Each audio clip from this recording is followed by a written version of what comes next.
So good day nga po mga tropa. Di bali ngayong araw nga ho, kami muna daw hong dalawa ni Cambio Motovlog ang magkakambiwan.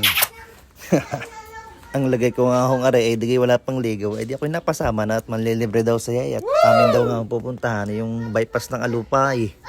At itatry din ho niya ang kanyang bagong bracket ng camera 360. At maya nga ho, makalipas ang ilang minuto, di kami na, hindi na ay hagot na eh. Ay dini nga ho pala talaga namang napakarami na hong tao at napakarami na rin hong pagpipilian ng mga pagkain street foods. Kung kayo ay mahilig, di kayo pumunta din at yung matikman at makapamasyal din ho kayo. Dala ko yung DC na din. Pag talaga lang magpalipad doon ho.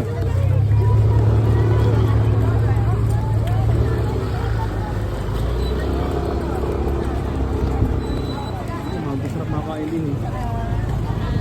Masarap makakain din eh, Ote. Parang wala. Calamares, wala akong makita ng calamares. Lampas na, yun nga. Calamares, fishbowl na lang nakita ko kanina. Pare-pares lang ng pagkain eh. Din. At tari nga ho pala si Cambio, ay ang hilig pala naman ay calamares. Di kami dumiretso na. At titingnan muna ho namin kung hanggang saan ang dulo na rin. At habang kami nga ho ay nagbabaybay, di rin mga karamihan ng tao din, ay mga naglalakad-lakad at namamasyal-masyal. At maya nga ho ay narating na ho namin ang hangganan ng karsadang ito. Ari nga ho pala ay hindi pa tapos.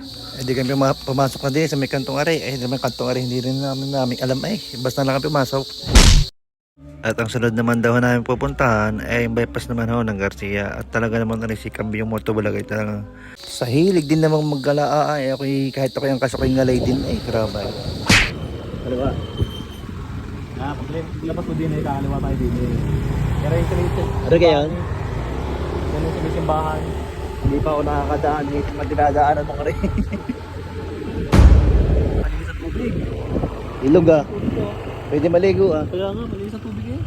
Bayos pa pala dito ano? Oo, kalinis ang tubig. Di ka? Malinis nga. Yan. Malinis nga. Oo. Ayos. Sa kabilang sapay hindi no? Ligo tayo.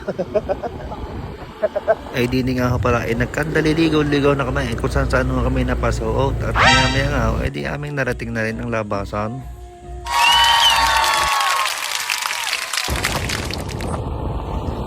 At dini naman ho kami sa bypass ng Garcia. Ari nga ho pala ay sa Barangay Baway. At pagpasok nga nyo din ay meron na agad ho din yung mga street foods. At sabi nga ho na Cambio ay dun pa daw sa bandang dulo ay meron din ho doon at mas marami daw ho doon sa bandang dulong yung. At pagdating nga ho namin din agad naman ho rin si Cambio ay nakakita naman ho agad ng kanyang paboritong calamares. Di naman kami nagpark sa tabay.